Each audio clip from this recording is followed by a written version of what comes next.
राहुल, जब मैं कह रहा हूँ कि अखिलेश को मैं अपने भैंस का दूध दूंगा, तुम्हारी भैंस का दूध बिल्कुल नहीं लेगा अखिलेश। मोदी जी ऐसा कैसे हो सकता है? अखिलेश जी हमेशा मेरे पास से ही दूध लेते हैं, आपकी भैंस का दूध नहीं लेंगे वो। राहुल देखो, बेफालतू की बात तो करो मत। अखिलेश से ही पूछ लेते हैं कि अखिलेश किसके पास से दूध लेगा, तुम्हारे पास से या मेरे पास से।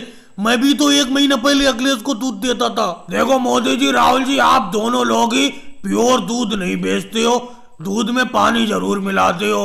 अब मैं किससे दूध खरीदूं, मेरे तो समझ में ही नहीं आ रहा है। मैं तो घर से बाहर दूध खरीदने के लिए आया था, अचानक आप दोनों लोग अपनी साइकिल से दूध लेकर आ गए।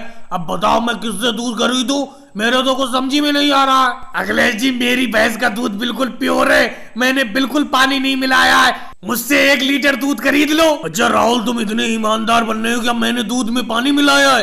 अखिलेश, इन राहुल की बातों में मत आना। मैं बिल्कुल प्योर दूध लाया हूँ आज अपनी भैंस का। थोड़ा सा दूध चाय पीकर देख लो, बिल्कुल प्योर। मुझसे ही दूध खरीदो तुम। अखिलेश जी, मोदी जी सही तो कह रहे हैं, जिसका दूध अच्छा हो उसका दूध खरीद लो।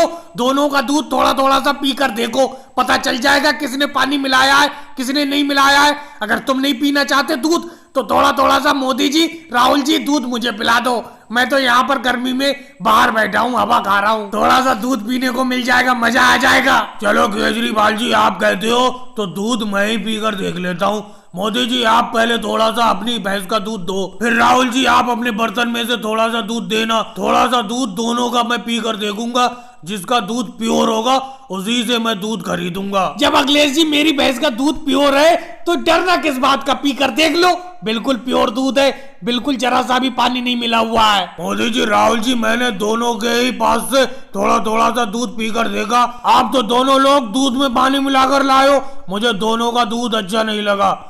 ऐसा करता हूँ, आप दोनों लोग से दूध नहीं खरीदता हूँ मैं तो जा रहा हूँ लालू जी के पास, उन्हीं की भैंस का प्योर दूध खरीद के लाऊंगा। क्या बात है मोदी जी, अखिलेश, राहुल, क्या बात है? इसी तरीके से हड़ताल करोगे? अरे मैं तो ऐसे बर्बाद हो जाऊंगा, मेरी फैक्ट्री बंद पड़ी है, समझे? अरे काम पर चलो। तुमने क्यों हड़ताल कर रखी है, वजह तो बताओ, क्या बात है? अरे योगी जी, कितनी बार बताएं तुम्हें, कितनी बार बताएं? जानते सब हो लेकिन जानबूझकर अनजान बनते हो। अरे हम अब 250 रुपए की दिहाड़ी में काम नहीं करेंगे, समझे? घर का गुजारा नहीं हो पा रहा है। अगर तुम दिहाड़ी 300 रुपए करोगे तो काम करेंगे, 250 रुपए में हम काम नहीं करेंगे। अगर ये मोदी जी और राहुल करना चाहे ये कर ले, मैं तो करूंगा नहीं भाई।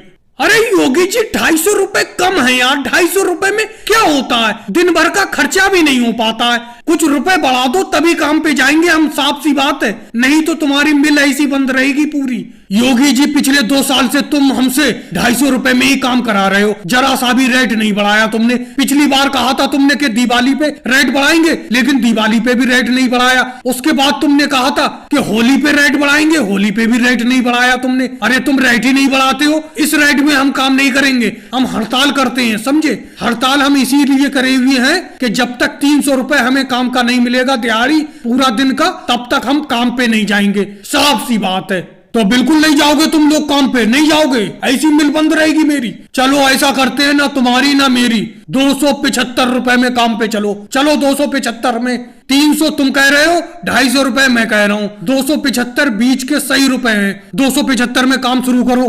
अरे योगी जी, ये बातें नहीं चलेंगी, 270, 75, 72 ये बिल्कुल नहीं चलेगा। सीधे अगर 300 रुपए में काम करवाना है करवाओ, नहीं तो हम जा रहे हैं, समझे, दूसरी जगह काम करने। अब हम हड़ताल भी नहीं करेंगे, सीधे दूसरी जगह काम करने जा रहे हैं। 300 में करवा रहे हो कि नहीं करवा रहे हो, एक जवाब दो।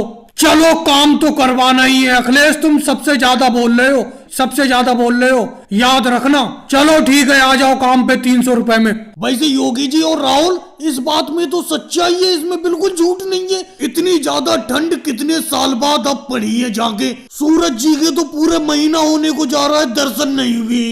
अब बताओ, पूरे 1 महीने से खाली बैठे, कोई काम काज हो ही नहीं पा रहा है इस ठंड में, क्या करा जाए? मोदी जी, मेरे तो दिमाग में एक आइडिया आ गया, मैं तो वही काम शुरू करने वाला हूँ।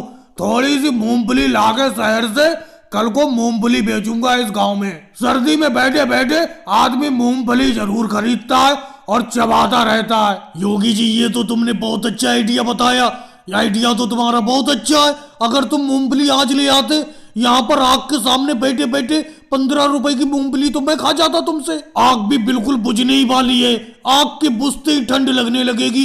राहुल, अखिलेश, जाके कहीं से थोड़ा सा आग में जलाने के लिए कोई चीज ले आओ। मोदी जी आप क्यों नहीं ले आते हो? मैं कहां से ले आऊं कोई चीज? कल केजरीवाल जी के घर के बाहर थोड़ी सी लकड़ी रखी थी, वो ही ले आया था मैं, वो ही जल रही है। अगर केजरीवाल जी को पता चल गया तो लेने के देने पड़ जाएंगे। राहुल तुम भी बेफालतू की बात करते हो। अगर केजरीवाल जी को पता चल भी जाएगा तो क्या होगा? ठंडी देख रहे हो कितनी ज्यादा बढ़ रही है, ठंडी में लकड़ी नहीं जलाएंगे हम तो क्या करेंगे? वैसे मैं भी सोच रहा हूँ मोदी जी, गुड़ का काम शुरू कर दूं इस गांव में। सर्दियों में गुड़ बहुत अच्छा बिकता है, नहीं तो पूरा 1 महीना हो गया है कोई दिहाड़ी मजदूरी तो हो ही नहीं पाई है। शिवराज सिंह जी तुम कैसे चुपचाप बैठे हो? कुछ तो बोलो, तुम कौन सा काम शुरू करना चाहती हो? मोदी जी आप तो बेफालतू की बात करती हो। काम शुरू करने के लिए पैसा तो हाथ में होना चाहिए।